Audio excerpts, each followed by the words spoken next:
the Waterfront Development Forum, and this is co-sponsored by the League of Women Voters of Greater Cleveland and Case Western Reserve Lifelong Learning, and the Plain Dealer and Cleveland.com, and Lakewood Library, and the Cuyahoga County Library System. And we have Steve Litt here this evening as our moderator, and he'll introduce the panel. Let me say a little bit. Our next event is on March the 1st. That's at the Parma Snow Library, and it will discuss the Ohio primary. And there's a major primary that day. That's March 1 at the Parma Snow Library. And we'll have Brent Larkin, and we'll have Mark Namick, and we'll have a couple of other surprises that evening on a panel. Steve Litt is a native of New York, and he's been art and architecture critic of the Plain Dealer since 1991.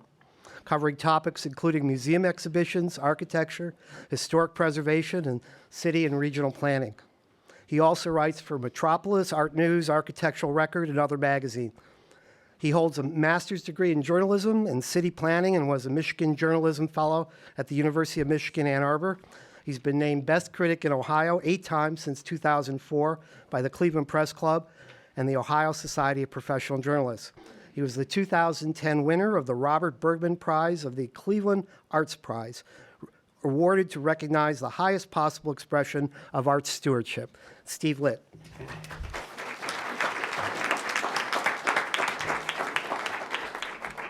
Thanks, Mike, and thanks to all of our sponsors, and thanks to everyone for coming out tonight. I'm going to scooch up on this stool here. I think it might be a little higher. That's great. Okay. So we're not going to have, this is not heavily scripted tonight. I'm going to have just a short little preamble here. We are blessed to live in the Great Lakes next to 20% of the world's surface fresh water. But the amenity value of that, the beauty of it, the attractiveness of the lake and our waterfronts were sort of blocked off from all of that. 200 years of industrial development and suburban expansion have left us with some really tough legacies to overcome in terms of creating better access to waterfronts. We're kind of a city of waterfront envy. We look at Pittsburgh, Chicago, and Toronto as places that are further along down this path than we are.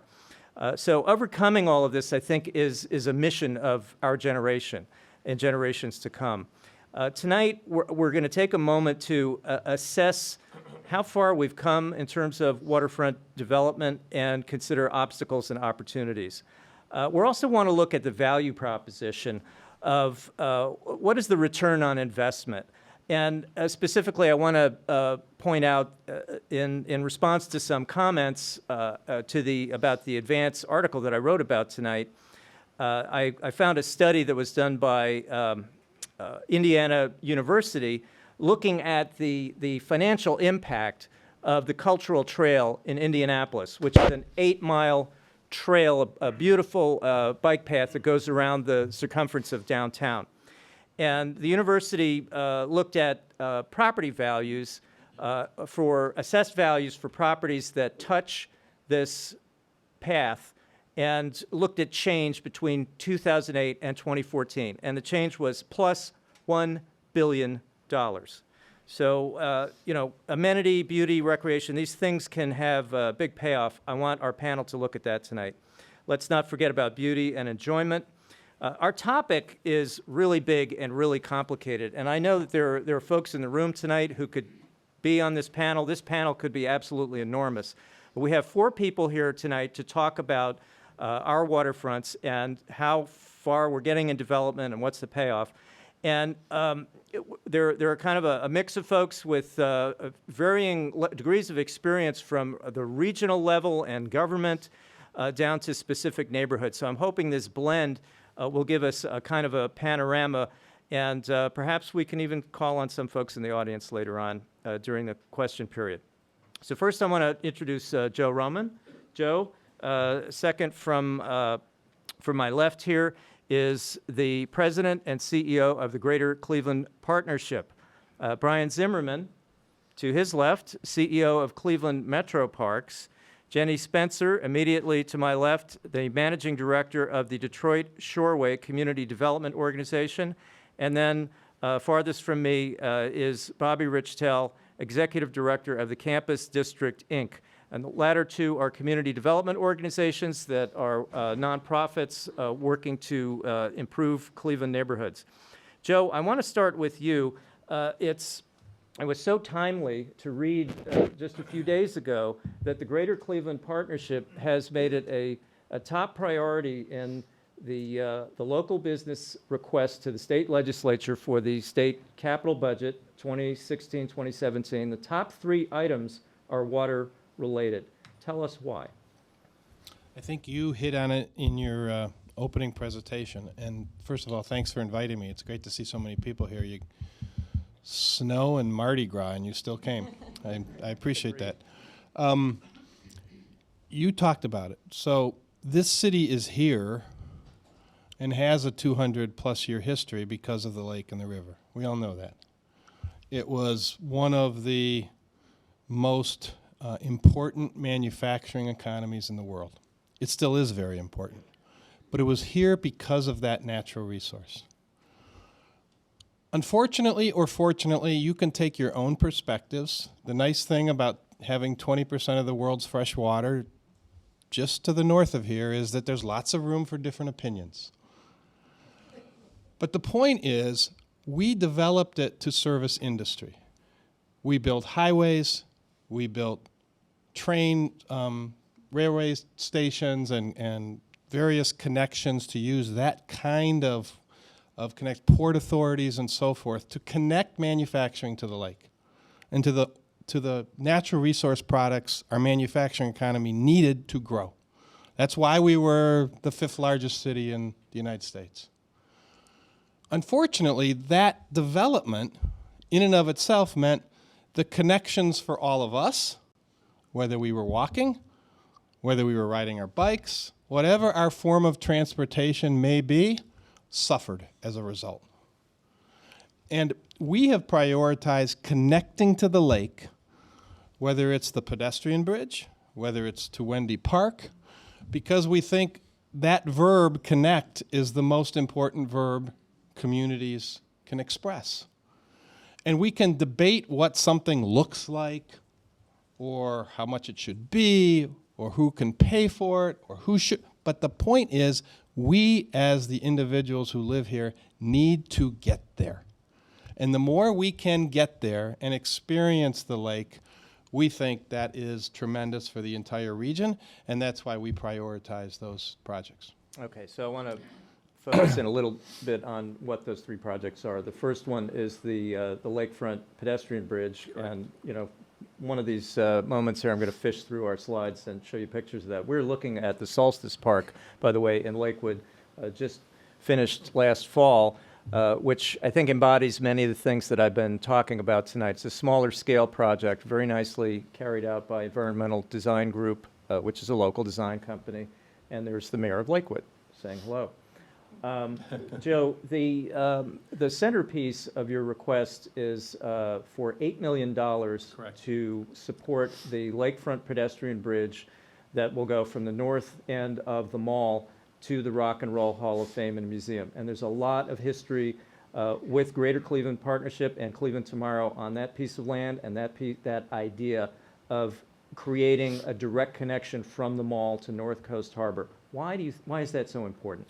Well, first of all, you hit it again on the history. So in the time period that I've been working in my career, about 30-plus years on this issue, every time we've talked about lakefront development, we've seen plans, we've seen ideas. The one common theme among every plan, every developer who's ever looked at our lakefront was a better connection to the lakefront. People had different ideas, but I would challenge anybody here, because I've heard different ways to express criticisms of the bridge. You take a bike ride or your family down East 9th Street. It's an interchange for a major highway. It is not a friendly way to get to our lakefront.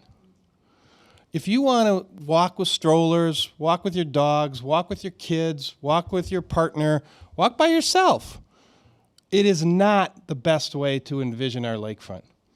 And that's why the pedestrian bridge, we think, is so important, to get people there in an attractive, exciting way that may not mean you live on the lakefront, it may not mean you live downtown, but it's a way to experience both and to get over that history of railroad tracks and highways that are pretty cool to see when you're above them, but they're not pretty cool to see when you're trying to walk through them.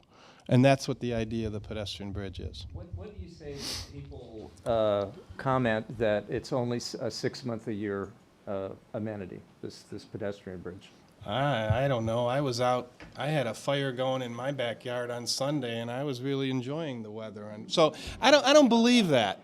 I just don't believe that. First of all, I think, sure, we have challenging weather, but you know, anybody ever been to parts of Canada where they celebrate the cold? Old Quebec. Anybody ever been to Old Quebec and the winter festivals they have there? Does anybody say, oh, it's going to get cold today, we can't have the festival? No, they celebrate it. So I reject the idea that we can't enjoy our climate 12 months out of the year. It's an expensive bridge, $33 million. Why is design quality important at this location? Because it ought to look cool. It ought to look like something that when the blimp goes over Cleveland and shows the Browns and shows whatever's going on at Gateway or just wants to show the Republicans here in town. Unfortunately, it won't be done quite, but maybe when the Democrats come in 8 years. But the point is, it should be so cool that when we see it, we're proud of it. And you've actually educated me on that kind of stuff over the years. So I'll your take fault. it. Irishtown Bend, your second highest priority. We're looking at a picture of this. This relates to work that Brian is doing, and many other people are working on getting a trail up through this area. Why is this the second highest priority? It's not only the stuff that Brian is doing, but it's the fact that the river is at risk. And as I said earlier, we are still a major manufacturing community. And getting transport up and down that river is important. It's important not only the steel company, but everybody that supplies the steel company and so forth. And that particular hill is at risk of falling and sliding into the river in such a way that we will not be able to bring the ships up the river, and that's why we've made it our second highest priority. Let's turn to Brian. I've got some slides here of projects related to Metroparks, but Brian, I don't want you to feel, you can only talk about the pictures, but tell us, if you can, what is the status of your management of the lakefront parks? Where are they today, and where would you like to take them? So the status. So first, I really want to thank everybody for coming out. I mean, it's really neat to see it, like you said on Fat Tuesday, that the people are really that passionate about what's going on in the community. The slides that you've shown is the work of many. When you look at Irishtown Bend, we Cleveland Metroparks convened a group with Land Studio, Trust Republic Land, and a whole host of others. And that is one of the real iconic areas that really can help redefine the city. And so when you look at what the Port is doing, Metroparks, Sewer District, State, City, everybody's working together on that one. And so that one's a really unique project. But what you're hearing is a spirit of collaboration. One of the things that we learned a few years back as we went through our strategic planning process, that 76% of our users identify with a trail experience, trail connections, connection to communities. Cleveland Metroparks has land in 48 of the 67 municipalities. We own land in the 5 counties. So connecting to Cleveland Metroparks, which is really a regional park district.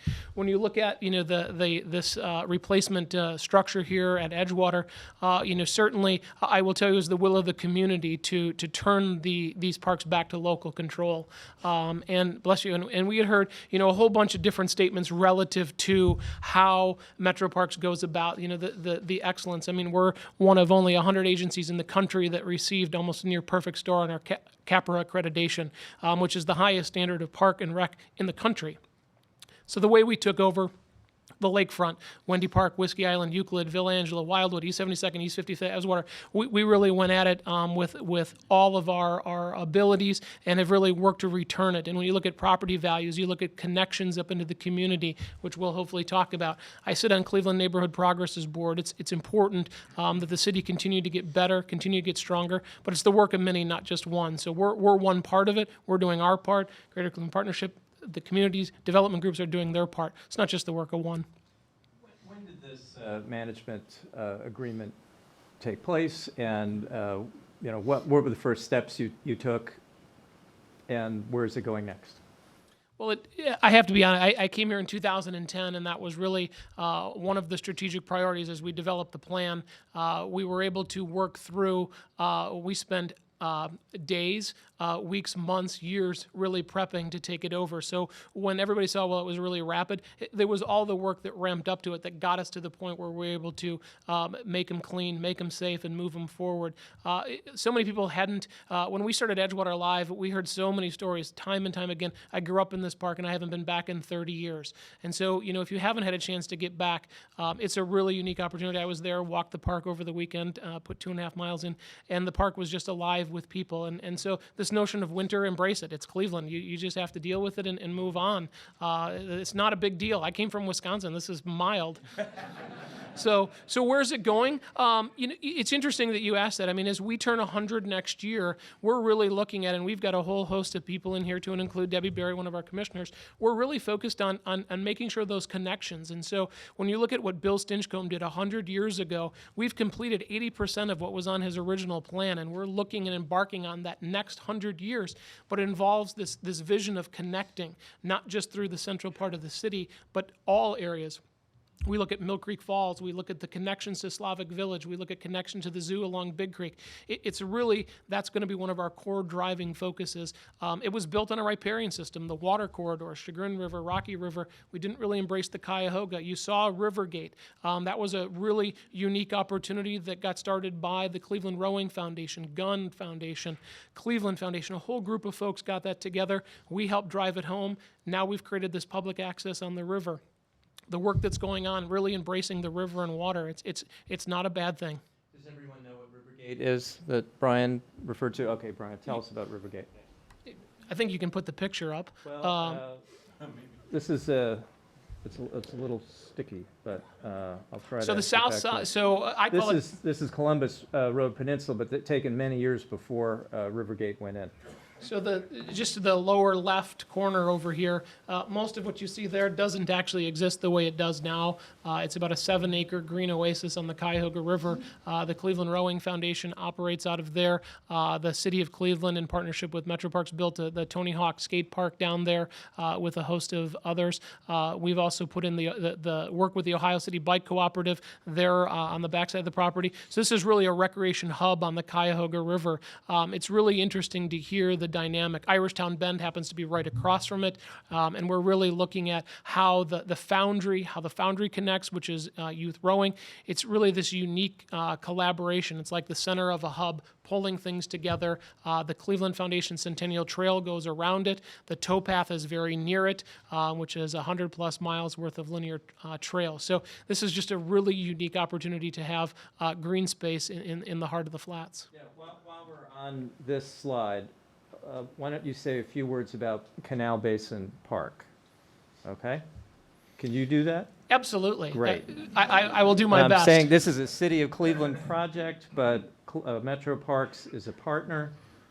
So I'm asking you to, tell us a little bit about it. We talked about Rivergate, which is here, Irishtown Bend, which is this part of the river, and Canal Basin Park will be up here. Why is Canal Basin Park important? What is it, and when is it going to happen? Well, it's no different than Public Square. Adding, when you talk about the proximate principle, so land closest to or adjacent to parks have a higher inherent value. You teed it up very well with the Indianapolis study. Cleveland Metroparks did a study similar to that. $855 million per year is returned back to the community by having this high-quality park system that's here. So the 100+ linear miles, the 23,000 acres, world-class zoo, the golf courses.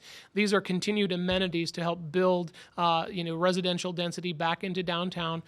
Canal Basin Park is a project that's been working with the city. We took over Heritage Park 1. which is on the shores of the Cuyahoga River, which is where the Carter Cabin was. We have worked into an arrangement with the City of Cleveland to renovate 1.5 acres worth of park using the Steelyard TIF funds. So no Metroparks funds, no City of Cleveland funds. We're using the TIF district funds to help build a place when people come down through the towpath or come up the Cleveland Foundation Centennial Trail, have a spot and green space. It's interesting that I know property values have gone up. I know buildings are changing hands down there. All the things that we thought we would do with the public infrastructure, building wealth back into that area. The residents want green space. They want access to green space. We've got 100+ miles worth of contiguous road. This is just the further connection, ultimately getting us to Wendy Park and Whiskey Island. So it's a collaboration. We're working with the sewer district on their part. The green space that you can see part of it, that's part of RTA. So this will be approximately, when finished, when the work with the city gets done, almost 25 to 26 plus or minus acres right down there. Which is twice the size of Public Square. Correct. Right. Okay. So let's move on to, if I can, I'm having a little difficulty here with this thing. Okay. So this is kind of an overview of some of the geographical terrain that we're talking about. Brian, another project that I thought would be good to have you update us on is the Whiskey Island Bridge over the train tracks, the railroad tracks that would lead to Wendy Park. Now, if you can see, everyone can see this bend of the river. This is Irishtown Bend that we were just discussing, and this purple line is to be called is a project called the Lake Link Trail. It would connect over to Canal Basin and then down to the towpath trail. And the idea is that there's a railroad going east-west here and a bridge that Metroparks would build, correct? Yes. Right. So what is the status of this project? Well, this was... So it was built and designed in phases. The first phase opened last year, which was Scranton to Columbus. One of the phases is Irishtown Bend, which is, again, a consortium of cast of alphabet soup that will help put that together. You're slipping through all sorts of slides there. I push it and then the slide. Is this a TED Talk, or we just keep going really fast? But getting back to that, it was really a phased approach. It was with the Trust for Public Land. Land Studio was the steward and the keeper of it. Had they not stepped forward, the City of Cleveland is a partner. Again, you're going to hear the theme throughout with me. We're not doing this alone. We're doing this in concert with other folks. To get across to Wendy Park, it's where you want to get to. You want to get to the green space. You want to get to the 80 acres with the preserved land. You want to get to the Coast Guard station. When that gets rebuilt, there's components of that. When you look at Ed Hauser Way, the county had the foresight to put an addition on the bridge. We want to get a trail through there, the Whiskey Island connector. So it's really connecting community and place into the downtown area so that people continue to move. So the Wendy Park Bridge, we're going to do phase 2, which is Stonebridge to Willow. That will go to bid this spring with completion late fall. This is the Lake Link, which was your original slide. I don't know which slide you're on now, Steve, but Back here, it's hard to control, so. understood. So that phase will go this year. So 2 of the phases. One of the phases is the bridge. We're working on the design of that. It's really interesting, the span that we have to get across, and the wind shear and the pilings and active business, active railroad. So there's a lot of really unique things, but our team is very well poised to deliver it. It may not be this iconic bridge, but it's going to have elements of it that I think will embrace Cleveland that we can be really proud of. And Approximate delivery date? that is a very good question. And it's not elusive. This was, again, one of those things where we're actively fundraising. We're trying to build this out of the federal process. When you look at the towpath has been built in all different sections in all different parts of the county. It's getting very close now to start breaking ground on these final phases.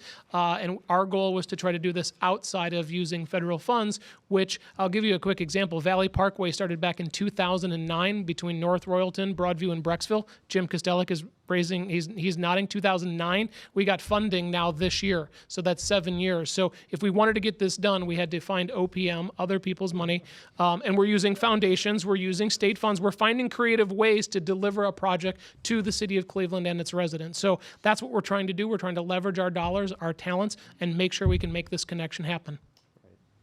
Bobbi.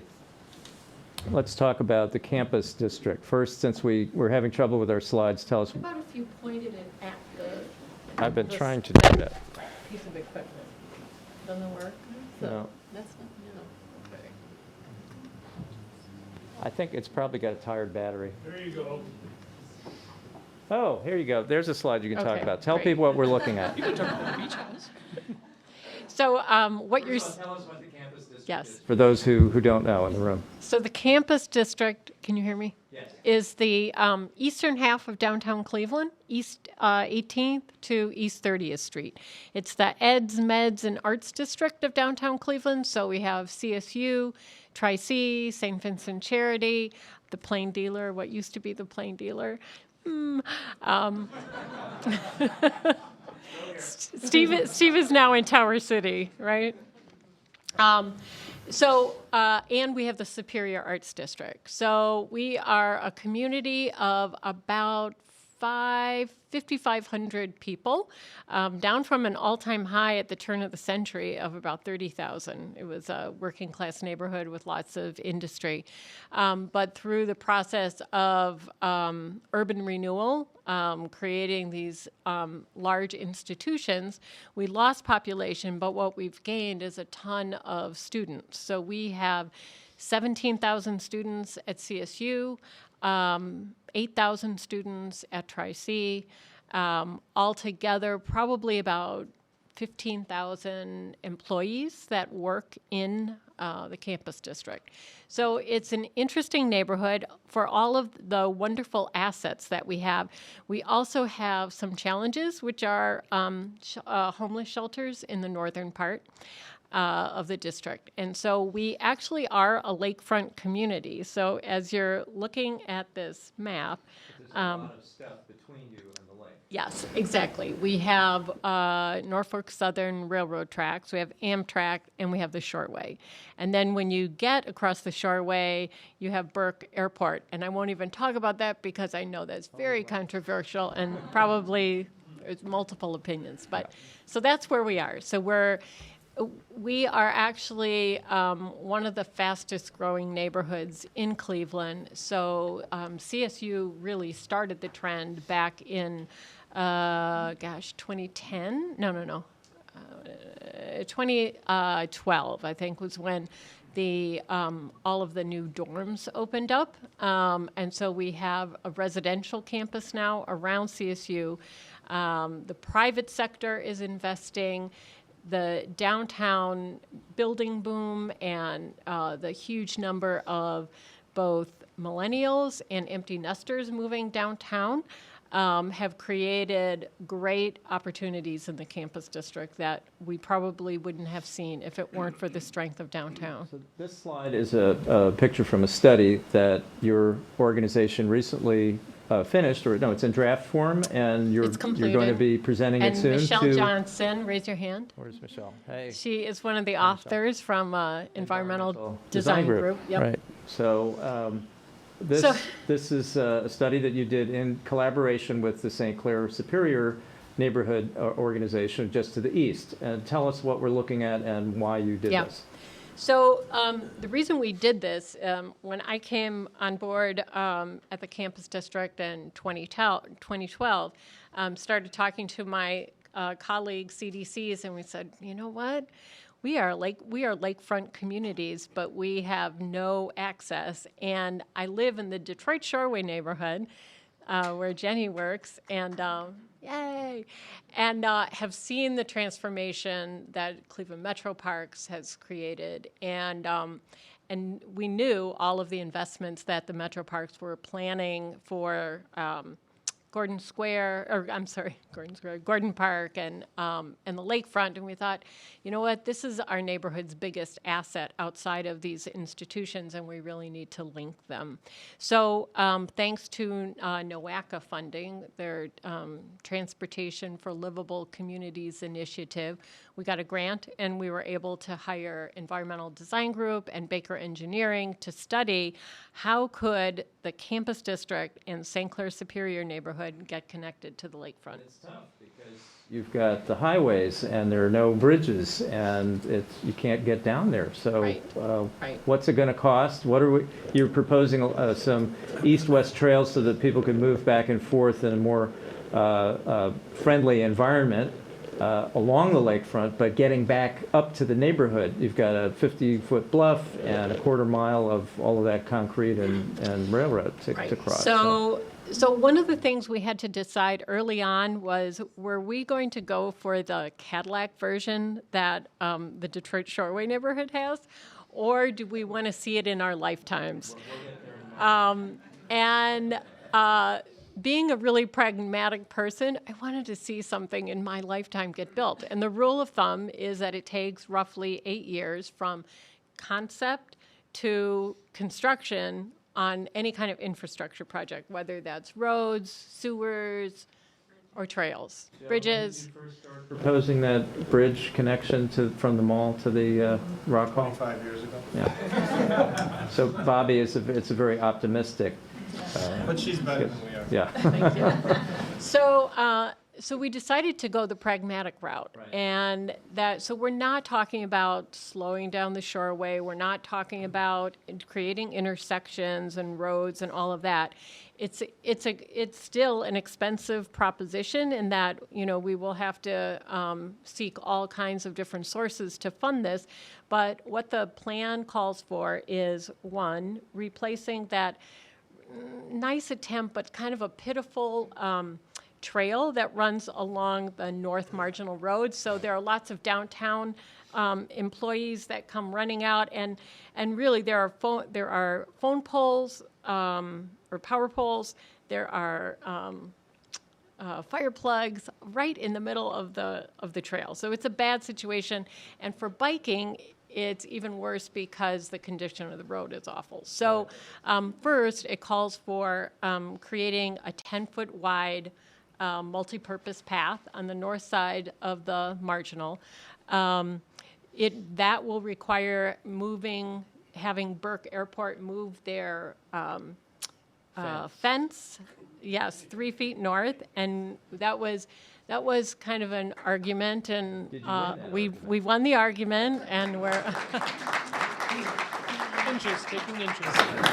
so. And that enables you to get the fire plug out of the sidewalk. Exactly, and to See how build tough it this is? to build it to ASHTO. Oh, let's not use that acronym. Okay, sorry. This is Anyway, to get federal funds, there national are certain organization that standards. sets standards for these types of things. So that would be on the north side. The south side would be actually really easy because there's a lot of green space on the along the south marginal road. It's just So wasted land, right? right. It's pretty. Not I mean, it's nice to see all the trees when you're driving in, but we're not getting any use out of it, and the neighborhood isn't getting any economic benefit, right? So I think Michelle really salivated about how to make a meandering trail because there is so much space there. So it would be really attractive. So the connections, what we looked at was how do people make a loop? So people don't like to just run out one way and run back, or You created a loop, and how long is the loop? Michelle. I don't know.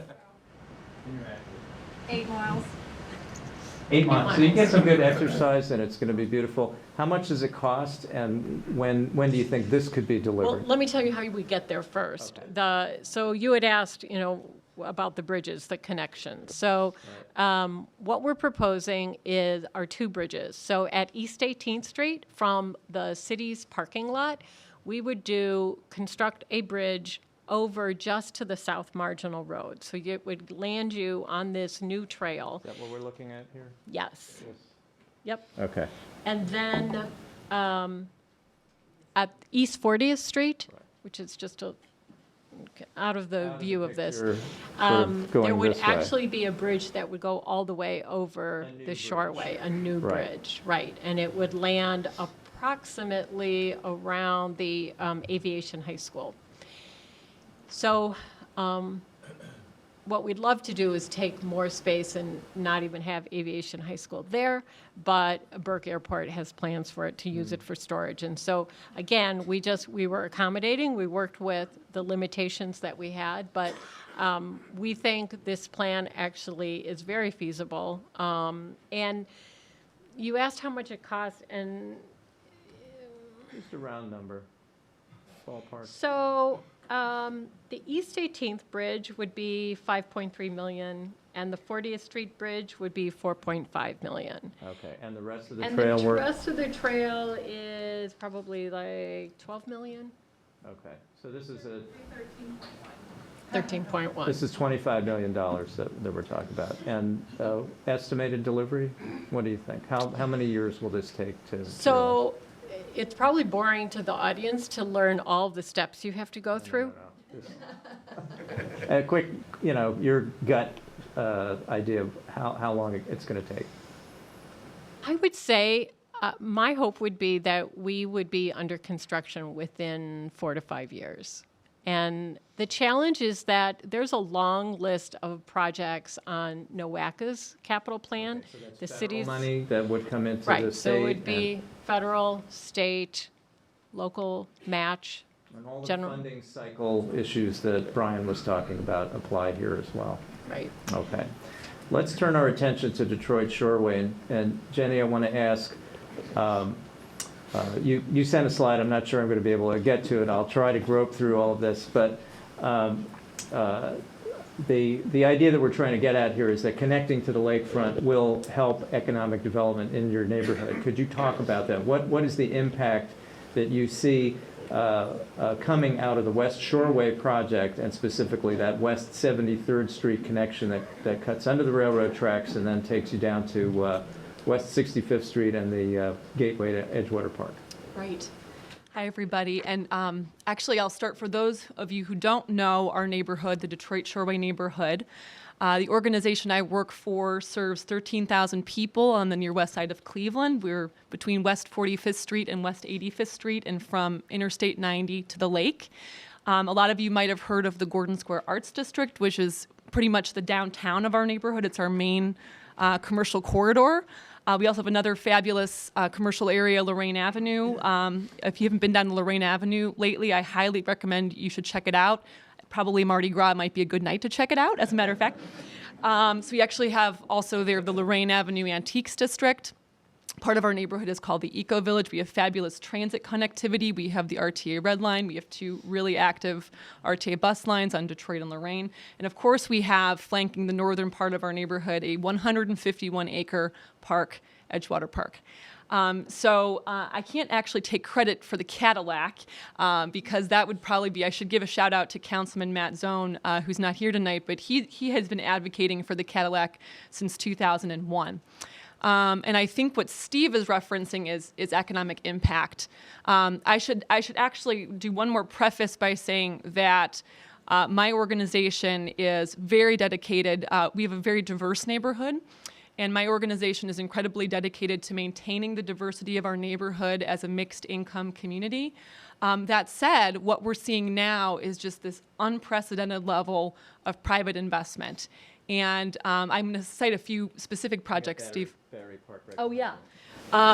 So just the high-level stuff, what we're looking at in the next 5 years in our neighborhood is about 500 new units of housing, of market-rate housing. And most of those are going to have lake views. So right now, as we speak, there are tens of millions of dollars of private investment going on. Can we go back to Battery Park, or is that? I'll try. Sorry. So I don't know if we can go back. I'll just keep pushing the button here. And the reason I sent Steve that image is because that is probably the story, the number one story of how, without a doubt, were it not for the lakefront investment, this would not have happened. So the old photo, it was an aerial that was circa 1980s. We don't have the exact year that photo was taken, but that was an 18-acre abandoned industrial site. Ever-Ready Battery had closed up its operations in the 1970s. Eventually, in the 1990s, they were forced to remediate the site to residential standards. They were forced to clean it up.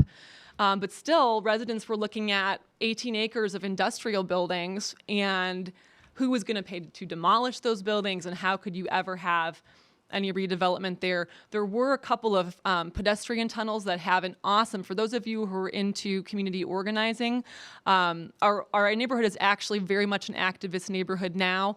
That goes back to our roots. Residents 100 years ago advocated for pedestrian tunnels, but they were in disrepair. The West 76th Street tunnel was very dank, dark, scary. So for much of this time, the area that is now Battery Park was probably, if you were a resident in our neighborhood, you were very despairing and thought, how could this ever happen? And it was very much the promise of the lakefront redevelopment that was allowed the community to attract a developer. The story, as it's been told to me, is that in 2002, Governor Taft of the state of Ohio came forward and committed $50 million to the Shoreway. To improving the Shoreway and making connections, and that was what eventually attracted Vintage Development, which is an arm of Maroos Brothers Construction. They are the developers. The state's promise to do this project, which is, partially completed now, 14 years later, is what triggered this real estate development. Right. It's what gave the developer, frankly, the confidence to say, yeah, we can invest here, because the promise was there, frankly, of the connectivity. So $50 million from the state promised, and what's the value of the Battery Park development so far? Well, right now, Battery Park is, when it's completed, it'll be about 440 units. Right now, 130 are complete, and those are all owner-occupied for sale units.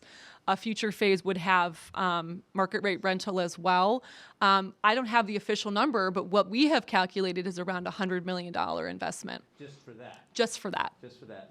And could you make a but-for statement about Detroit Shoreway in general? If the West Shoreway project had not gone forward, what would you not be seeing in Detroit Shoreway now? So I think quality of life. Bobbi, you can probably attest to that. So we really are very fortunate. I mean, I could name many additional projects. Just real quickly, Steve. Shoreway Lofts, perched right on the top of the 76th Street Tunnel, took the former Globe machine stamping building and turned it into 45 loft apartments. That's recent. Another former industrial site, 10-acre site, is being developed by NRP Group. That will be 300 plus units of apartments. For those of you a little bit familiar with the area, that's between 58th and 65th, right north up against the lake. So in addition to all of this, again, like I said, really unprecedented level of housing development, private development, which for years no one thought could happen, and it's really happening. We have a secret sauce in our neighborhood, which is we have these dual anchors of, you have the Gordon Square Arts District, so you have walkable urban fabric. In fact, Detroit Shoreway's Economic Development Director, Adam Rosen, is here. Thanks for sitting in the front row, Adam. And so he's, part of his core responsibility is to really continue to attract business investment to our commercial areas. But you have this dense walkable urban fabric in Gordon Square, now just steps from the lake. And so, you have this, what we're looking at behind you right now. So this just the other side of the railroad tracks and the Shoreway. And I have a lot of shout outs ready for the Metroparks. I don't know if you're going to ask me that specifically or not. So I'll just use this slide as an opportunity to give a shout out. This is an aerial photo of Edgewater Live. Who's been to Edgewater Live? Yeah. Okay. For those who haven't, tell us what Edgewater Live is. You want to tell them? I like it when other people tell the story. It's good. Well, so basically, every Thursday, and you can elaborate, but every Thursday all summer long, Edgewater Park rocks it out with a big party that's free and open to everybody. And it's live music and food trucks and mingling and being by the beach at sunset. And then you guys have kind of layered on other activities as well. Like you can do yoga and there's like vendors. So it's just a huge party. And I will tell you that I found out from your folks, Brian, that last year, over the, 10 Thursdays, I think, so literally every Thursday all summer long, 89,000 people came down to Edgewater Park. That's about 9,000 people a week coming to enjoy the park. And for us, this is an incredible opportunity. Actually, can add, our neighborhood is literally right up the hill, and we now have 3 tunnels that connect us to this amenity.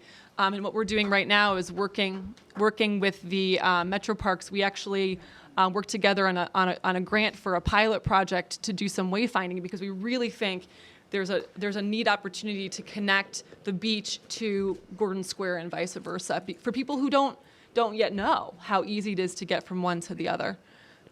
So really, the relationship with Metroparks has been absolutely fantastic. Okay. Go right ahead. So I want to turn everyone's attention, and I'm going to struggle with these slides to get back to the picture. But in 2004, the city of Cleveland came up with a new master plan for lakefront planning, the lakefront district, that sketched out a vision of what the lakefront would look like in 10, 20, 30, 50 years, 9 miles of the city's lakefront. And the ideas that were articulated in that, it's not helping me. Okay, so just picture in your mind, please. We're over on the west side now, and you see Edgewater Park, and just to the south, the Shoreway. The vision that was articulated in that plan was to have at least a half a dozen at-grade intersections with traffic lights where people wouldn't need the wayfinding to get from Detroit Shoreway. They just find a north-south street, take it, and you would be at the Shoreway, cross on a signal, and this is where you'd be. That's not what we got for a $95 million West Shoreway project, which is now in its final stages, will be completed in a few years with redo of exit ramps and on-ramps at West 25th and West 28th Streets. On the east side of Cleveland, many other ideas in the area that Bobbi is working on, many other ideas were articulated, visionary ideas such as building a land bridge from the southern part of Gordon Park over to the northern section of the park, which these two sections were cut in half in the late 1950s by the I-90 Shoreway. Other ideas would include, more connections north-south, which are so difficult to achieve, and you've heard Bobbi talk about that. Your organization and you yourself have been very strong advocates for these kinds of connections for such a long time. As we look at the city's 2004 plan, should we feel good about where we are 12 years later? How do we get ourselves galvanized to keep pushing for this? What is your reflection on that 2004 plan and how far we've come? All of us? Well, I'm going to start with you. I think we 'Cause should. you've been- I think we should feel good, because I think we're making progress. I mean, the reason it isn't what it was because it was an evolution and people got involved, and certain councilmen had challenges and certain CDCs had challenges, and to the best of the consensus ability of the community, everybody tried to address those. So I think we're making progress. One of the things I thought you were going to say, which I actually thought was one of the most innovative ideas of that plan.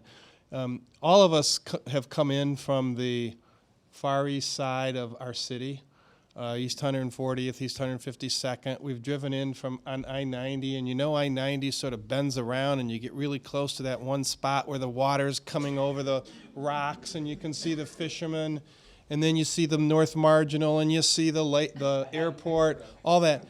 One of the ideas of the plan that Steve mentioned, and I hope someday we don't lose it, is you can very responsibly take I-90 on the east side of our community and move it south.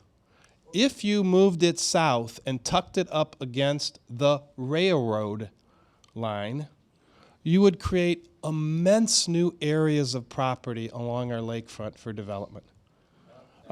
That's what Steve was referring to when we built it, whatever we did, when we cut right through one of the most amazing parks on the east side of our town.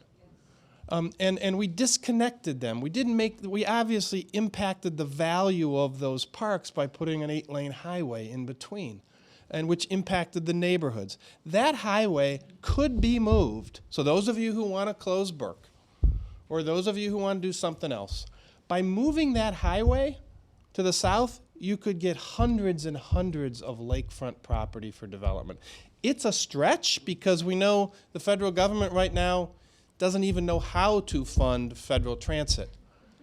So I admit that it's a stretch, but we've got a highway on our lakefront. Why not think big? So thanks for teeing that up. I'm going to follow up and just ask you, what kind of opportunity do we face now as a community that the First Energy company wants to tear down their lakefront, lakeshore power plant and free up 57 acres right in the spot that you're talking about? I think it's a tremendous opportunity to collectively figure out how to do something. Again, sorry, my reference to do something really cool there. Whether that's to keep some of the building or none of the building. Put some early planning dollars into this? I'd like to see that property developed. In fact, I'm going to tour it on Friday. I haven't been in it for 10 or 12 years. Get to see it again this Friday. We can come back to that topic. Bobbi, let's go down to you and ask you, what do you think about, have we made progress since the 2004 lakefront plan? So I have to say that I think every plan is usually more aspirational than you really think you can accomplish, and it's just the way it works. And when I think about what people said in the neighborhood, in the Detroit Shoreway neighborhood, when this plan was being created, because I've been there 26 years. People said, oh, that's never going to happen. Oh, like that money will never come through. And so there were a lot of doubting Thomases. And now what you see is the success of the west side to the point where people are saying on the east side, we deserve that too. And especially because there are lower income neighborhoods and underserved communities on the east side, and with health issues that could be advanced by exercise. So I don't, and Debbie I think did a great job on that plan. There's the reality of geotechnical issues, political issues.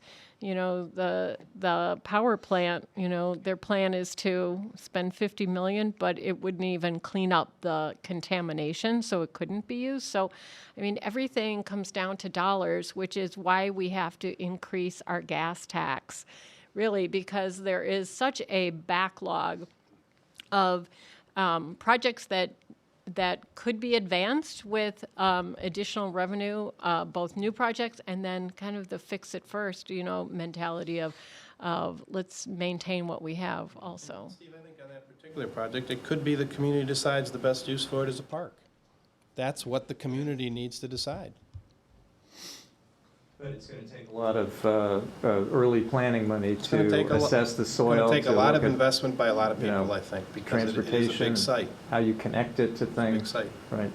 Jenny, looking back on the West Shoreway project, as against the vision stated in the 2004 plan, your thoughts on how successful it is? I think on face value, very successful in terms of projects are either completed or well underway, including the redevelopment of the Shoreway itself into what will be called the Edgewater Parkway. That those dollars are committed. It's happening. Our connectivity happened. We flashed through a couple of images there with our brand new West 73rd Street tunnel, which what differentiates that tunnel from the other tunnels, it's the only one that is actually multimodal. So you can be on foot, you can be on a bike, you can be in a vehicle, and you're connected directly from the fabric of our neighborhood, that urban grid, to the lake. But what I've been actually thinking about a lot is I think more assets are needed, even though we have amazing assets. We have a 151-acre park. It's used. It is utilized. And all of those fabulous housing units we're building, people want to use that park. And so, Brian, what I'm thinking about is I really think that Wendy Park is the big deal. And here's why, too, is it's not just about, so right now, if you live in our neighborhood or any of the West Side neighborhoods, you can make a sort of a here and back trip. So you go down to Edgewater, you come back. What the Cleveland Foundation Centennial Trail represents, and that bridge represents what you guys are doing, connecting the towpath right directly to Wendy Park is circulation. So all of a sudden, you can circulate all the way through. You can go from Edgewater to Wendy Park, down the towpath, and you can move all throughout these green spaces. And I think anywhere and everywhere that amenities can be created next to water, whether next to the river or next to the lake, we need it because people are so hungry for it. And Edgewater Park is just alive with energy because I feel like it's been pent up and people have been waiting so long to have this connectivity. Brian, can you turn this excitement about the vision that Jenny just articulated into greater political support and more money and faster execution on these projects like the towpath and Lake Link?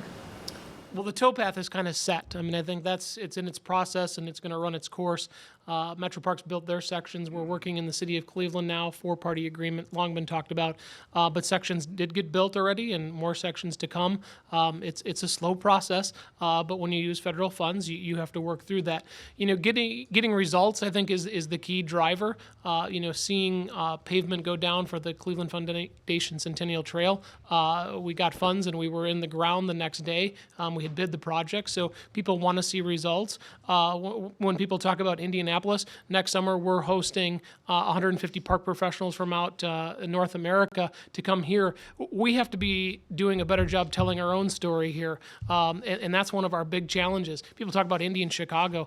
I'm tired of hearing about them. I mean, we're doing really great things here in Cleveland, and so our goal is we have to start telling that story more and more often. Too often, our own town is our own worst critics.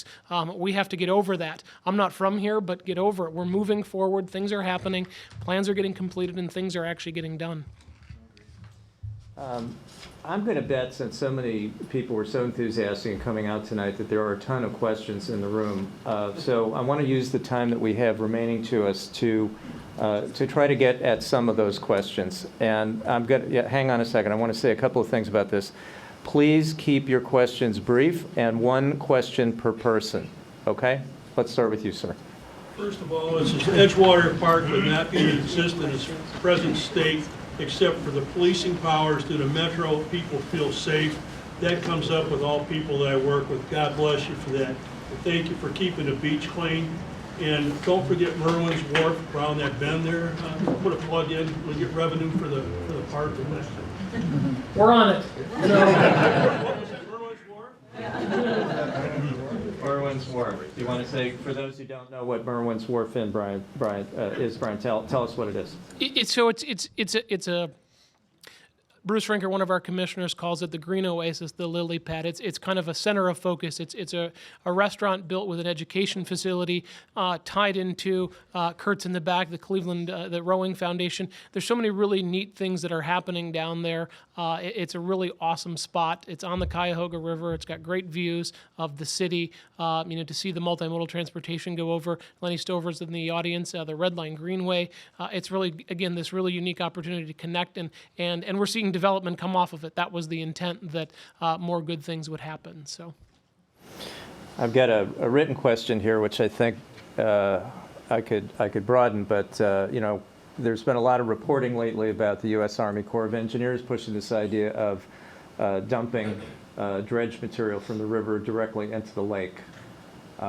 We could talk about water quality, but this is a more specific question. Would anyone like to weigh in on this idea of direct dumping in the lake? I'll just give you one example.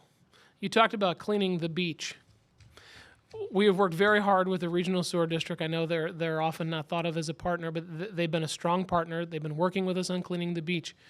We had a day where we had cleaned the beach, lifeguards were out there, people were swimming, and a barge must have missed their coordinates, and they were dumping 200 yards off. We could have kayaked out there, and all the sediment that rolled up onto the beach, you would be, absolutely disgusted with what actually happened with that. So I don't want to get into all the but we are working hard to be a lakefront community. We've provided a clean beach. We're providing a safe park, not only there, but Euclid Beach, Villa Angela, Wildwood.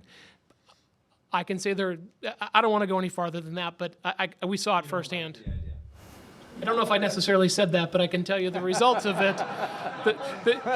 It's a very political thing, You painted a very vivid picture, and I thank you for that. Joe, I saw you nodding yes when Brian mentioned the sewer district as a partner in this attempt to reconnect with our waterfronts. Could you talk about that for a second? They're critical. I mean, most of us don't know that, what we need from the sewer district and what they're working on is a total different way to separate our sanitary sewer systems from other sewer systems. And we need that kind of investment to keep, when there's big rainstorms, when there's big floods, and we do have them, we need to be able to keep that material somewhere until we can actually filter it.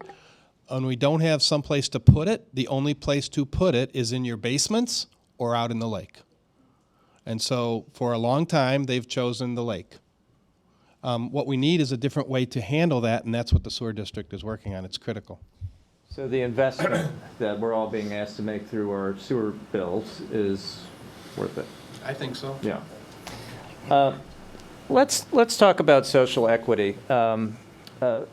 A lot of the neighborhoods bordering the lake, overlooking the lake, have higher income residents, and lower income residents, minorities, live further to the south. What's being done to provide access for people who don't have access now? And what's being done to create greater sense of inclusion on the lakefront? Brian, do you want to address that? I mean, the great example, I mean, Lenny, again, this is the work of many. The Rotary has adopted the Red Line Greenway. When you look at the socioeconomic, the dividing line of Lorraine, the mean annual income just north of it's 70,000. Go south of Lorraine, it's 25 to 30,000 right there. That's a huge, that's a disparity just, from one main road. When you look at where it goes out to the zone recreational center, you look at the housing units that are, part of the federal, they don't have access. They can see the water, but they can't get there. I mean, it's within reach, but you can't quite get there. We have worked very hard. The National Park and Recreation Association talks often about social equity and the connection to parks.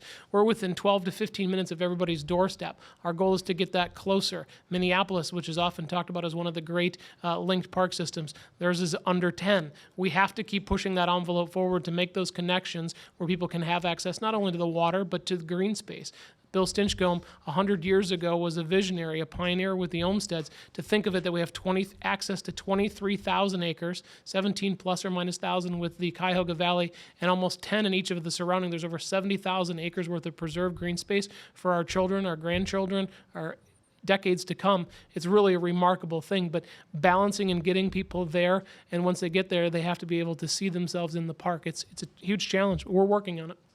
Bobbi, is the importance of equity, social equity, and inclusion in getting greater access to our waterfront resources a selling point for you in terms of getting the money to achieve some of the things you're trying to do? I mean, your district has on its southern edge the central neighborhood, which has more public housing than anywhere else in Ohio, right?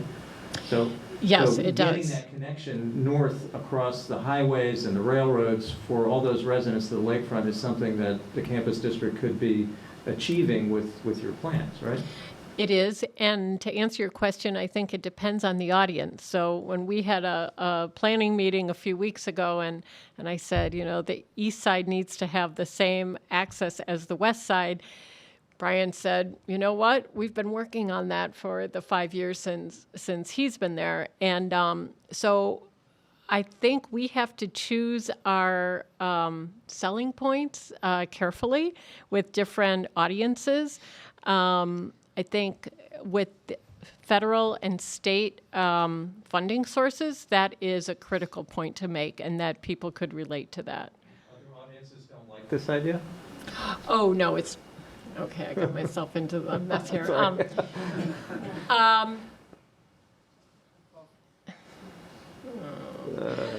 So I think when I raised it with the Cleveland Metroparks, it was maybe with too, not accusatory of a tone, but maybe to Reichtell, Silvertone, and it didn't go well. Really?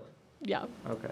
So, So, but that is the point, is that the East Side communities deserve an access to the lake, and I know Cleveland Metroparks has done a lot with the lakefront communities with programming on the east side, Villa Angela and the what is that park called? Brian, Euclid Beach. respond? Yeah. It really, I mean, it's the strategy that Metroparks has put together. We have no debt. We haven't borrowed money. We're trying to leverage dollars from all sources. We've projects all over communities: Warner Hill, connecting Garfield, Cuyahoga Heights. It's not just in one particular area. And I will tell you, we develop a trail matrix, and we're really working forward towards trying to balance all those things. And there's a whole process. And when you look at taking over the lakefront in the levee year, that was a really strong move in the support that we received, and it's not lost on us. We want to make sure that everybody has an opportunity to connect, whether it be, off of Mill Creek or whether it happens to be in, Highland Heights or Mayfield Village. We're working on all, but I will tell you, we need strong partners in every one of these communities because we can't carry the water alone, and it's proven time and time again that people are willing to step up and keep moving. You got a levy coming up, right? No, No? not for 7 years. We're Sorry. good. We're good. Thanks, Okay. Steve, though. Yeah. Anytime. appreciate it. Questions from the floor? Yes, sir, in the back. Any plans for getting the connectivity between Edgewater Park and Wendy Park? Squeezed in there between the sewage treatment facility and the freeway and the fence? Okay, so the question is about east-west connection from Edgewater to Wendy Park. The answer is yes. It's called the Whiskey Island Connector. We've put in funding asked to Clean Ohio. We would partner with Metroparks funds. That's just it's a really tough access. It's probably one of when we look at our trail matrix, it scores the highest as a trail connector, connecting and linking. Happens to be on the west side. Doesn't mean we're not working on the east side as well. I'm from Milwaukee, so it's north-south there. It happens to be east-west here. I'm not from here, so we don't look at it that way. We look at it as opportunity and access, and we're trying to create it all over Cuyahoga. So that one's in process. Yes, sir. Most of your discussion has been in Cleveland proper. Are there thoughts about connecting along the lakefront, not to the lakefront directly, but along the lakefront in an east and west direction, beyond Villa Angela, beyond Edgewater? I'll answer it this way. Tomorrow, and Isaac and Kelly and a team of Metroparks staff are here. I will tell you, we're looking bigger picture. We're looking the 5-county region. I don't know of anybody that's doing that in the park world, but when you look at land acquisitions, being able to link park systems together, that's one of the things that we're looking at tomorrow. We'll spend 4 hours and look at what happened 10 years ago they did it, and we're going to map it out again. We're looking at connecting Huntington. We've met with Avon. We've met with Marcy Captor. It's a process. It takes time to keep those things moving. You're looking at Bracknell, you're looking at connecting Cleveland and beyond. I mean, ultimately, the whole goal would be have this amazing interconnected park system that has access for all. And so we're certainly looking at it. But, when you look at what Bill Stinchcomb started in 1917, we're looking at that next 100 years. What will people look back upon us, and what are we doing for them? Let's talk about Burke for a minute. Burke has been mentioned in a bunch of points in this conversation and many others. I'd like to poll the panel. What do you think about keeping Burke as an airport, or should it be some other use? Jenny? I can't speak on behalf of Detroit Shoreway because it's not in our service area, but personally, some other use. Okay. Joe? We do a lot of work, as you know, on rebuilding air service to Hopkins Airport, and we need Burke for the next foreseeable future. Okay. Brian? I like green space. Wherever it happens, right? Interesting. I'd love to get a conversation going between the two of you about the pros and cons here. Let's hear from Bobbi first. Bobbi. So it would be a great asset if it wasn't an airport, and there's a part of it that actually right now is being used for managing the dredge that comes out of the river. And we had hoped to be able to have a trail that would go out along, take a visitor actually along the lakefront. And because of that operation going on there with the dredge, we had to drop that part of the plan. So I do understand the business needs, but yeah, I wish it wasn't there. Joe, your position is interesting. I thought, you might have mentioned another aspect of this, which is that if we suddenly had 400 acres of lakefront land to develop, it would, tap out all of the energy, the business energy that we see in downtown. Is that also part of your thinking? No, Or is it just no. strictly, We have, as you know, we have. You tell me, 50 to 75 acres north of Brown Stadium for development. We have additional property. It's less than Okay, that. we have additional. That's why I said you tell me. We have. I know. I saw Dick sitting over there, but there's more property there than what just Dick is working on. There's property still along Flats East Bank. My feeling of it is right now. Right. Why I asked the question. Yeah. There's other things. There's other things, and to me, the absolute best way to someday, some of you, some of our kids, to decide whether Burke should be something else is when the private investment demand for that property is so great that all the burden to put in the streets and the sewer systems and the electricity does not fall on the public sector. Right now, if you put Burke out for bid, you know this, you know how Flats East Bank, we'd start with $1 billion, $2 billion, I don't know, worth of costs before you could make Burke suitable for development. So to me, if we can make the other properties attractive, then when we're ready to develop Burke, the demand will be there in such a way that the private sector wants to come to the table because they see the opportunities, and that, to me, is the best time to do 400 acres of development. It's interesting to hear you say that because there's not only is there more work to be done on our waterfronts, but especially along the river, and that's not something we've really talked about tonight, is the difference between the river and the lake. Who would like to talk about that for just 1 second? Brian? I mean, and I like what Bobby said about, the Burke Lake front and some of the, we've looked at trail connections there as well. I mean, I think you can start to the conversation about getting access, to and on, and certainly under, FAA and, non-airport traffic movement, all the things that go into it. But, getting some connections out to see the water, I mean, that's what it's about. So that's one component. People want to be close to the water. We've seen it at Huntington, one of our most popular reservations, Rocky River. You see the visitations. The system was built off the water corridor. Ohio and Erie Canal Reservation bleeds into the Cuyahoga Valley National Park, which carries on through Summit. Again, very well attended. The work that's going on, back many years ago was really the industrial component. And so now we're trying to find adaptive reuses that actually blend, the support of the tax base, business and industry with recreation, kind of weaving it together. And that's how Cleveland, I think, is looking at its redevelopment and its redevelopment strategy, how they're braided together. And we're just on the cusp of that. I mean, we should be so happy to be here in Cleveland at this time when the things are moving forward and the positive momentum is there and the will is there to do these things to make us really the standout waterfront community. More questions? Yes, ma'am. Yeah, if we, can we have both? Can we still have industry and attract new industry and have the green space along the lake? Because what I'm wondering is, does the industry still require the lake, or can they be further south and we can still attract new industry?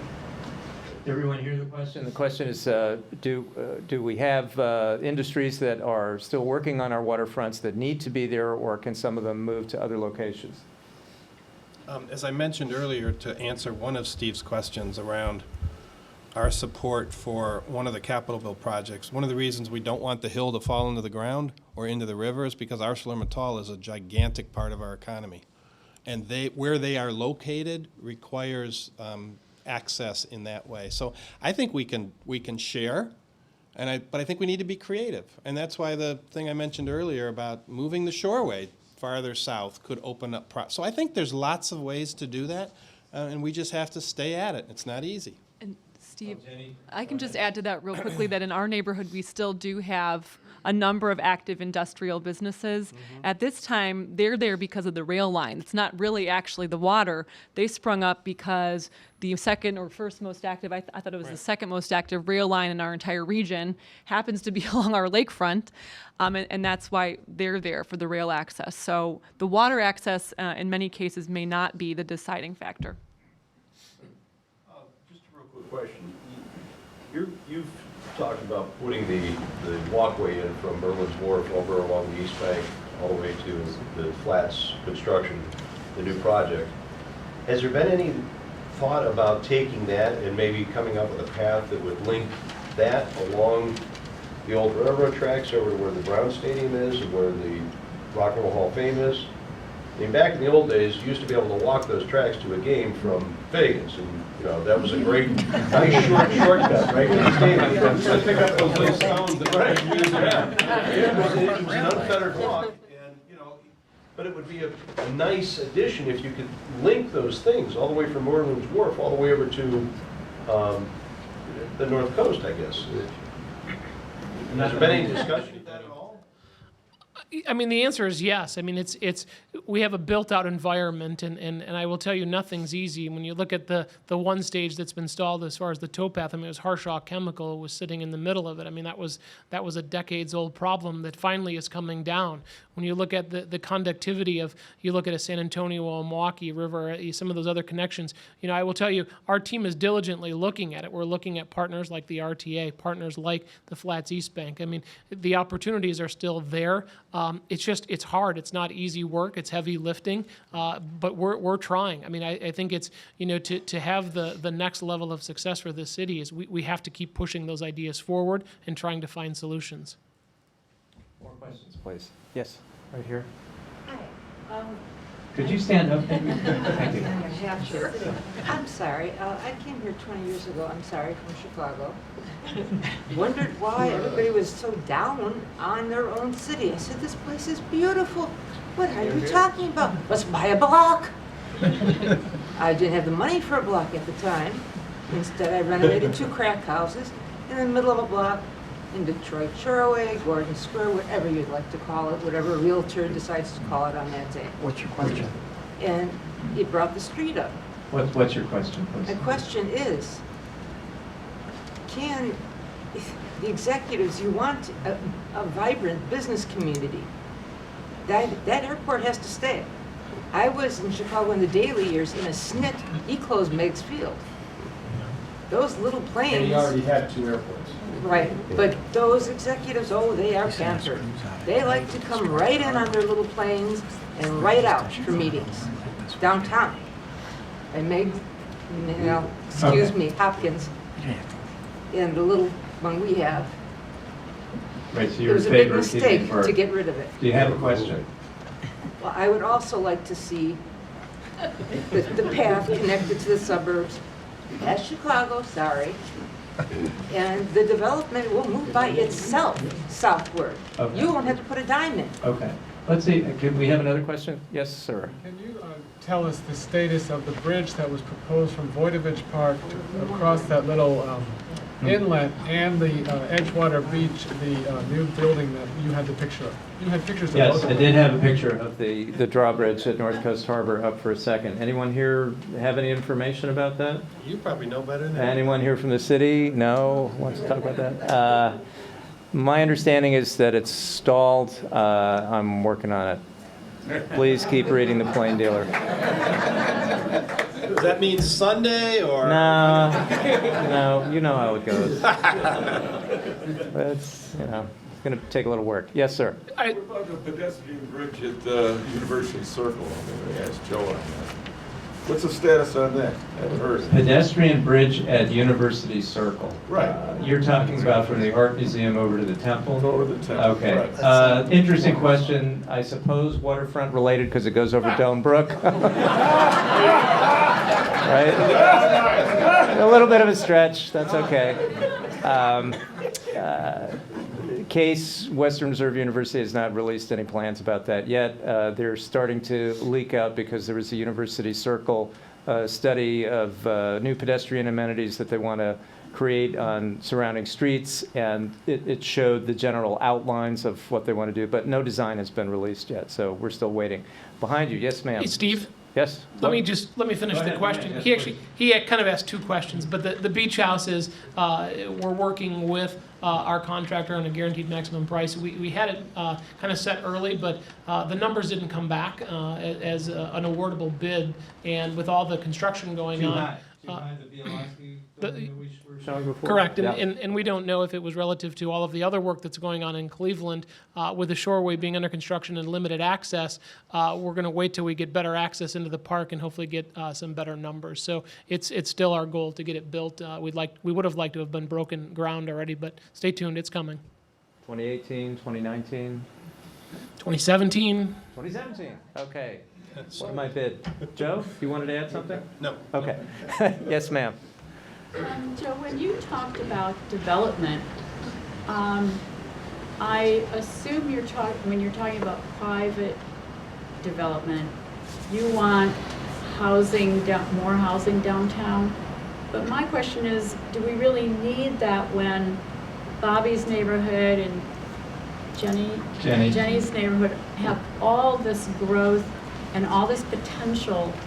Do we need a lot of downtown development?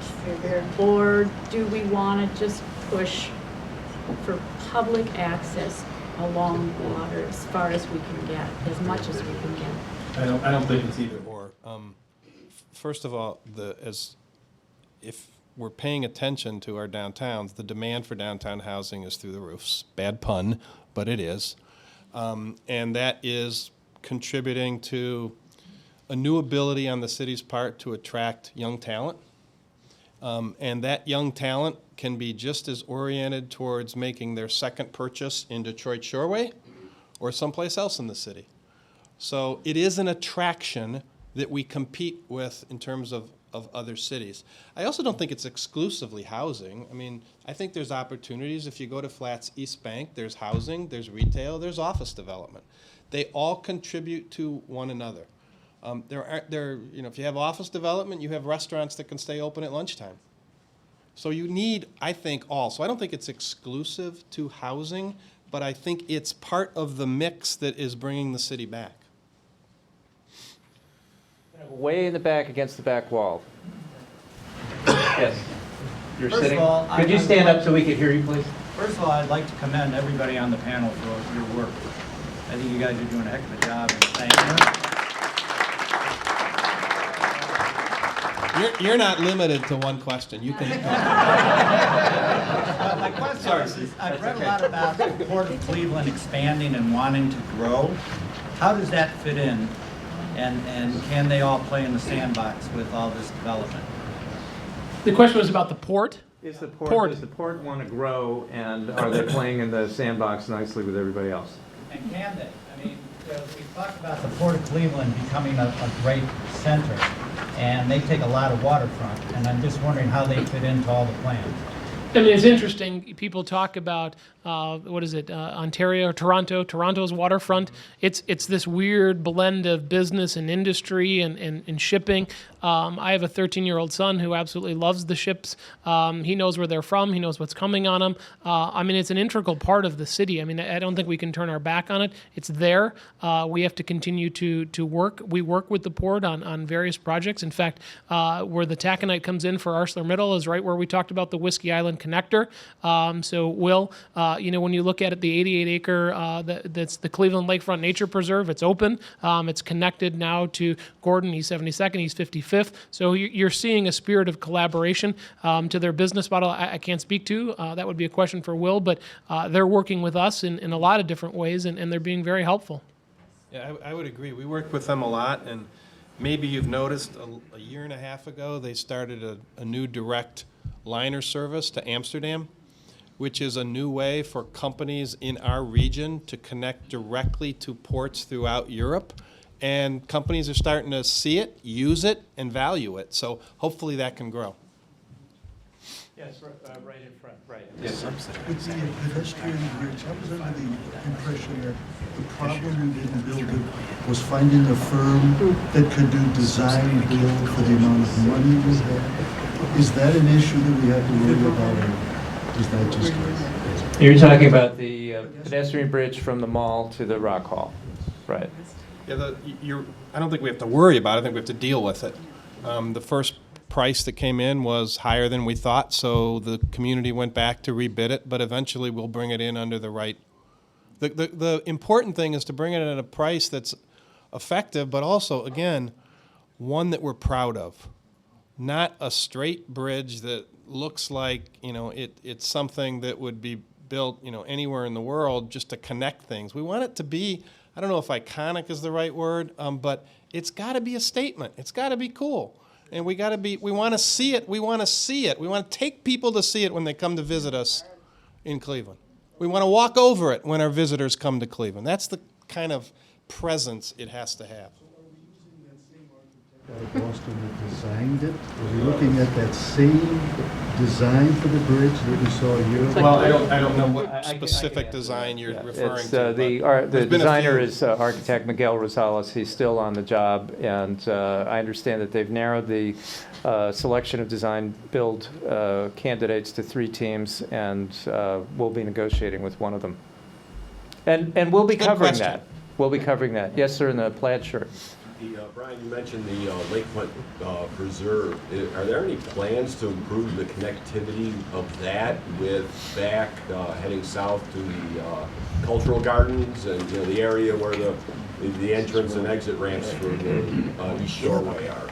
Right now, it's a horrible area to go through on a bike or on foot. Or My team is smiling. I mean, the answer is, I will tell you, we're looking at it. It's a very challenging interchange to navigate. When I first came to town and got to see the cultural gardens, one of the coolest areas of Cleveland, and to know that you can get there via the lakefront with some work. I think the challenge is that when opportunity comes, you have to be able to react to it, meaning if the interchange is going to go under construction, you have to have a plan that actually allows for it. And I'll give you a quick example. I-77 going across Valley Parkway, we fought tooth and nail against ODOT because we wanted to expand the bridge because we had the Valley Parkway plan. Jim Costello worked on it. We had the plan. We knew what we needed, and they said no.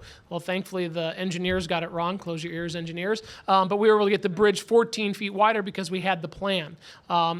What I'm telling you is we're working on something that will make that connection safer so that people can go down Marginal, work through the trail connections, work into University Circle, work into Case, work into all those things. Linking this community is really what I think will set us for the next 100 years with Metroparks.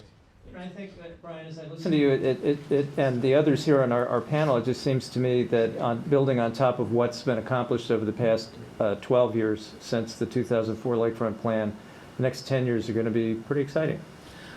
I cannot tell. I mean, I can't contain it any day at the office. I mean, our team is moving at a high speed, and we've got strong partners. I mean, the city of Cleveland, Lenny. I mean, it's everybody's oaring, and people, some are digging a little bit harder, but we're working on funding, we're working on strategies, and you have to lay a plan forward because when opportunity knocks, you have to be able to get your plan in front of people, articulate your vision, and then get it driven home. Jenny, you're excited about the next 10 years. Are you looking at me? Well, Lisa? actually, I really wanted to tell another Metroparks story, just really fast.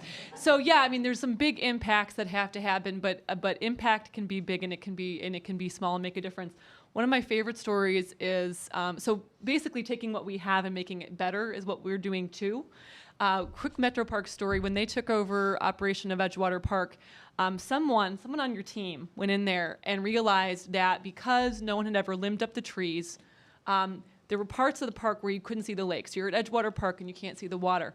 So from that simple act of going in and someone saying, anywhere you are in this park, you need to see the water. It was one of the first things the Metroparks did is trim the trees, and by golly, we have a lakefront park. And so it's some big high dollar things that have to happen, but it's also creatively looking at the assets we have, and so it's there's different things in our future in that sense. More questions, yes, sir.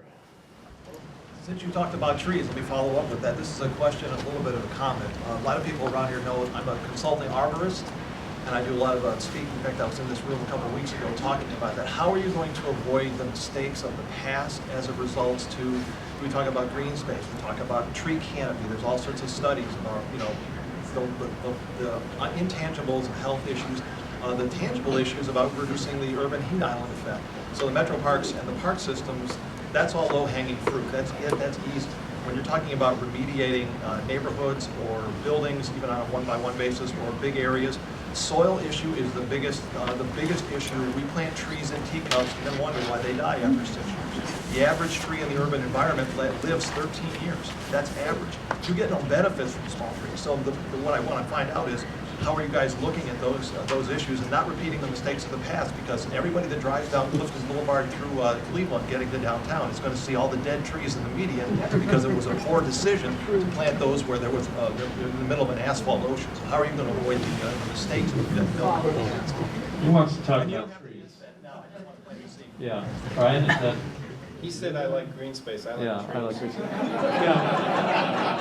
I have a reaction to what this gentleman said. I'm sorry I don't know your name, but as I drive around Cleveland on our interstates and look at the landscapes that we have bordering most of them, they're either dead brown grass or overgrown trees, filled in with brush, and nobody can see anything because it looks wild and unkempt. And I don't know who can address that, Joe, but I think it's a big civic issue. The drive-in from the airport is it's not a happy time, and I'm great with industrial landscapes and places where people make money, and the brawny nature of our working landscapes, but it's underwhelming. Just to follow up on what our gentleman's there. I don't know why I'm aiming that at you. I know. I've known you for 20 years. Why would you ask me about trees? Next question. Yes, sir. Yes, ma'am.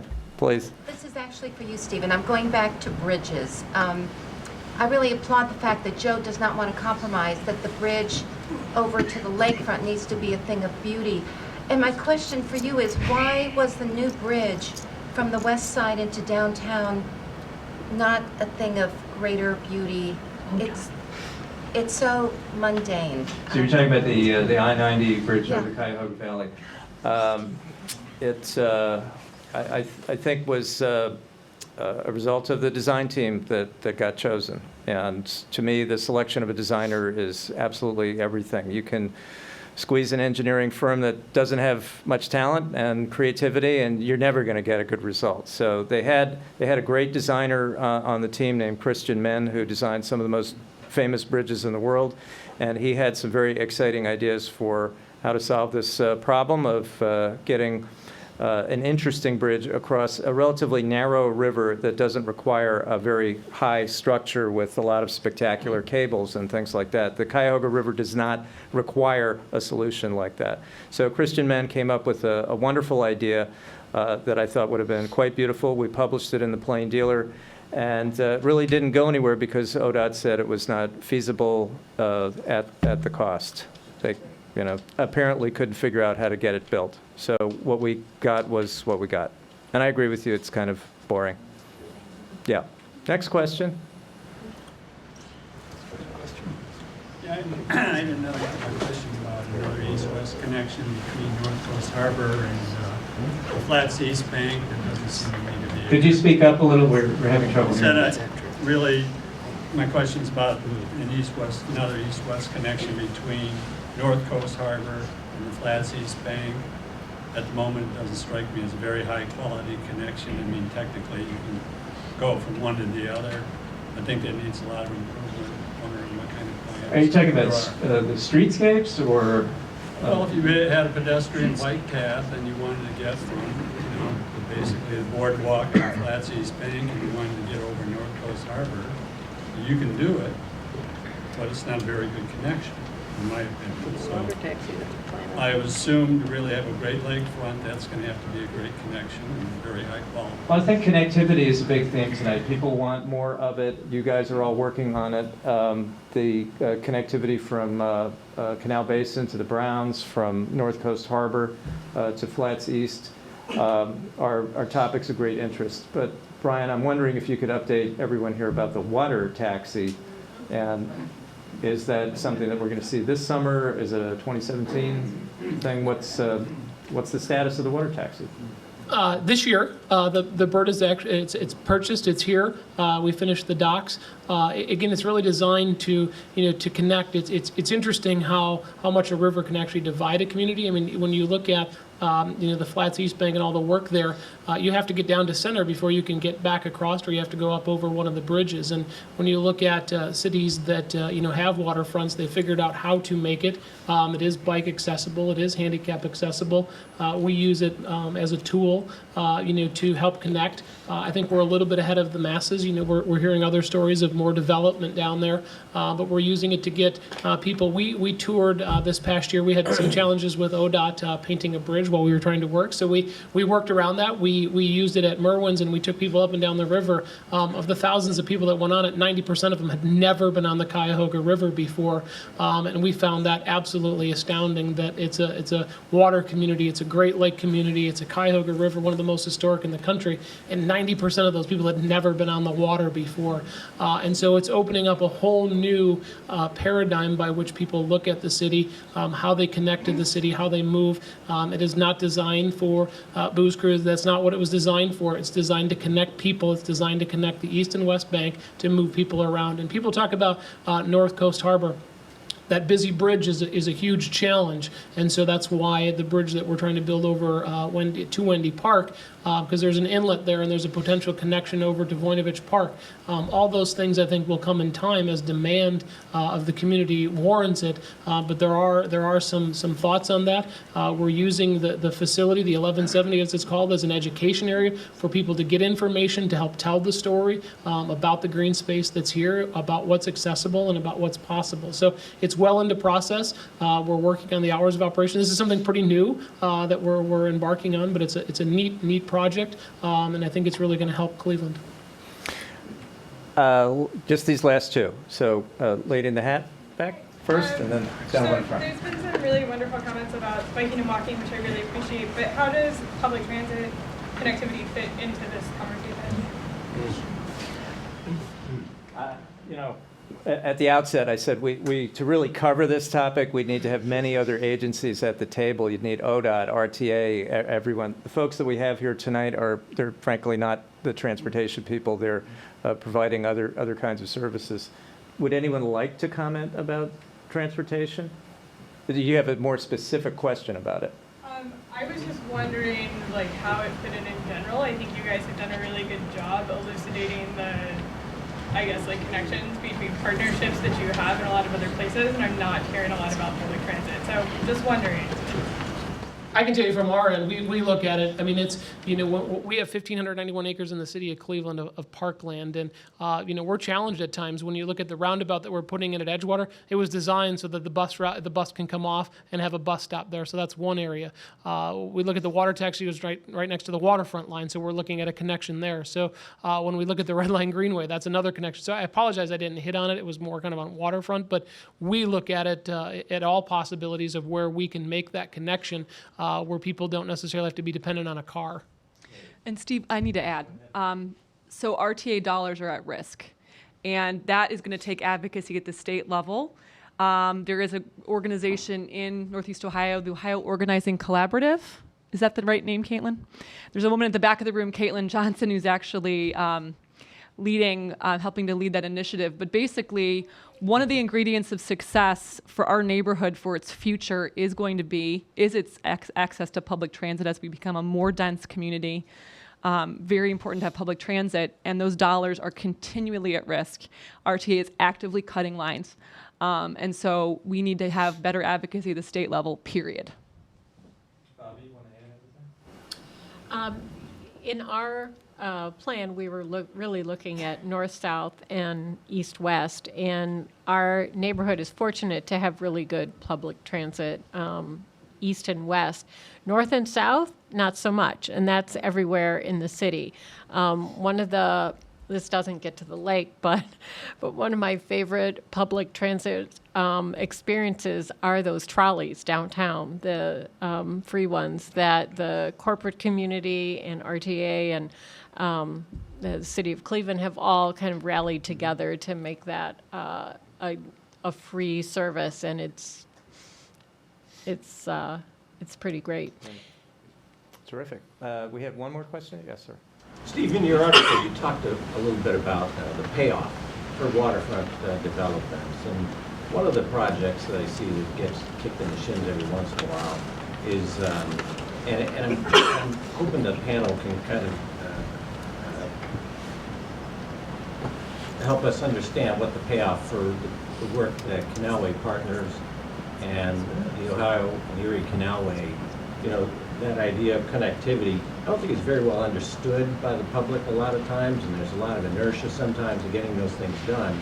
And it's kind of a thing that it doesn't really reach out and grab you by the throat and say, you know, this is a big payback, or this is a big payoff project. But it's really a unique thing that's happening. So your question is, what's the payoff for the towpath trail? What can we point to so far? Has that been documented as, you know, do you have any data on that, Joe or Brian? I mean, I don't know if we've got direct data on the towpath. That would be a really site-specific, you know, a really specific ask or look from a consulting firm. But, you know, again, land closest or adjacent to schools, parks that have a higher inherent value. I mean, the towpath, again, when you look at 100+ linear miles, the work that is being done in all the communities, whether it be in Akron, down in Stark, down in Tuscarawas, or continuing on, you know, people are making it a priority. Leadership is making it a priority.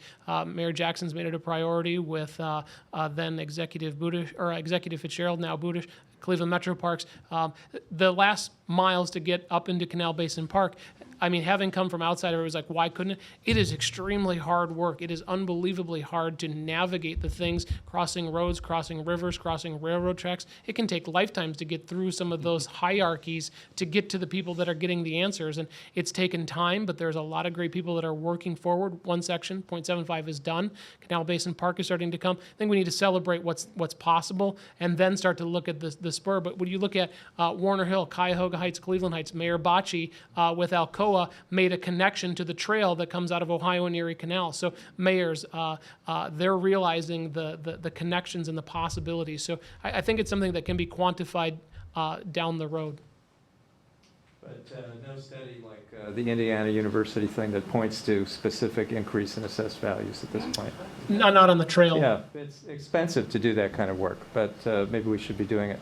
Well, listen, I think this has been very illuminating. I want to thank our panel for a terrific tour of the waterfronts and for sketching out what's been accomplished, what are some of the obstacles, and the fact that we've got a lot to look forward to in the next 10 years. So thank you all very much. And thank you, audience, for being here tonight on a snowy night. You've been great.